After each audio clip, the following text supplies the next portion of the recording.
बिस्मिल्लाहिर्रहमानिर्रहीम। Dear students, आप देख रहे हैं एजुकेशनल चैनल KMCH। मैं हूं Khalid Mahmood, KMCH physics academy की तरफ से। सब्जेक्ट है हमारा फिज़िक्स, क्लास है 9th और हम इसकी एक्सरसाइज के क्वेश्चंस कर रहे हैं।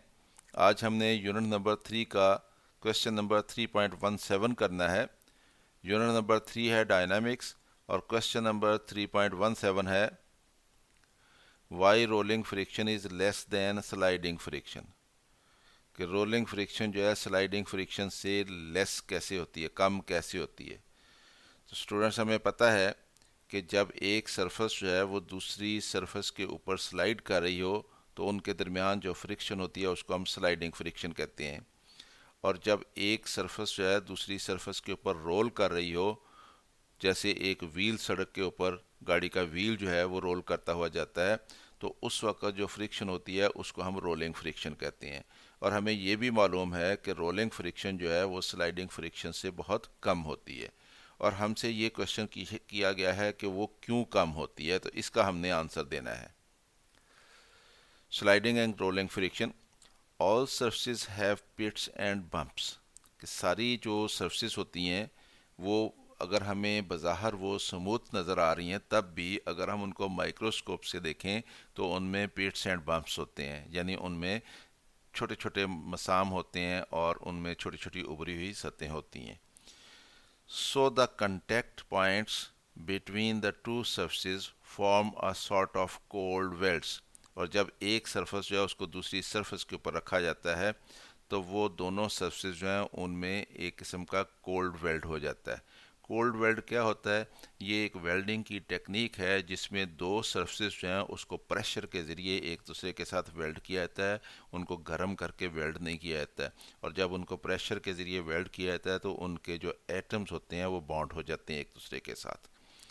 तो नेचुरली जब एक सरफेस जो है उसको दूसरी सरफेस के ऊपर रख के तो हम उसको मूव करने की कोशिश करते हैं, तो उस वक़्त उनमें पिट्स और बम्प्स जो होते हैं उनकी वजह से वो सरफेस जो है उनमें कोल्ड वेल्ड आ जाता है। These cold welds resist the surface from sliding over each other.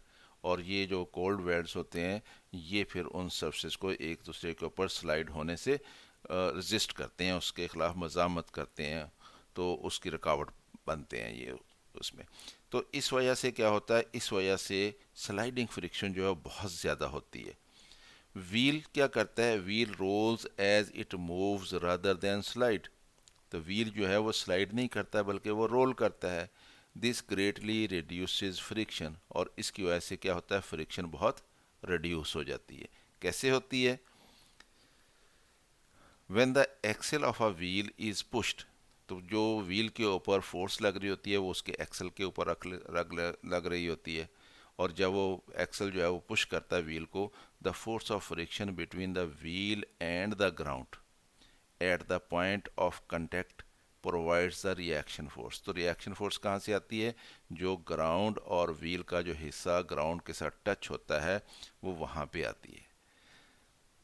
The reaction force acts as the at the contact point of the wheel in a direction opposite to the applied force। तो applied force कहाँ पे act की? Axle के ऊपर।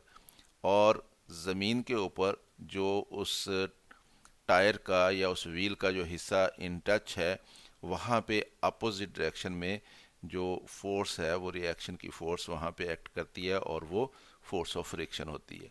The wheel rolls without rupturing the cold welds. तो cold welds जो हैं उनको रप्चर नहीं करना। रप्चर का मतलब ये होता है कि जब हम एक मेटल की सरफेस दूसरी मेटल की सरफेस के साथ उसकी कोल्ड वेल्डिंग हुई हुई है, तो जब हम उसको मूव करते हैं तो वो सतहें जो हैं वो रप्चर होती हैं, यानी वो डैमेज होती हैं, वो फटती हैं। फोर्स के साथ उनको एक दूसरे से अलहदा करना पड़ता है। तो ऐसा काम जो है वो व्हील की सूरत में नहीं होता। The wheel rolls without rupturing the cold welds. उसको कोल्ड वेल्ड्स जो है उनको रप्चर नहीं करना पड़ता, उनको एक दूसरे से अलहदा नहीं करना पड़ता उन दोनों सर्फेस को, जबकि वो रोल हो जाता है आगे की तरफ। That is why rolling friction is much smaller than sliding friction. तो स्लाइडिंग फ्रिक्शन में क्या होता है, वो पार्ट्स जो हैं आपस में उनकी कोल्ड वेल्डिंग हुई होती है, एटम्स जो हैं वो बॉन्ड हुए होते हैं एक दूसरे के साथ। जब हम एक सरफेस को दूसरे के ऊपर स्लाइड करते हैं तो उनको रप्चर करना पड़ता है, उन कोल्ड वेल्ड्स को फोर्स लगा के उसको उनको तोड़ना पड़ता है। तो लेकिन जब रोलिंग फ्रिक्शन में ऐसा नहीं होता, व्हील जो है वो आगे मूव कर जाता है और उन कोल्ड वेल्ड्स को हमें रप्चर नहीं करना पड़ता। तो इसलिए हम वो फोर्स जो है यानी रोलिंग फ्रिक्शन जो है वो बहुत ही कम होती है as compare to sliding friction.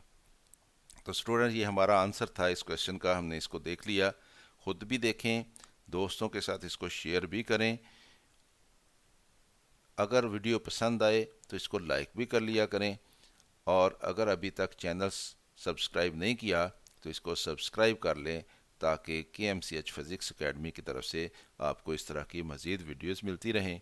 मेरी तरफ से अल्लाह हाफिज़, शाद रहें, आबाद रहें।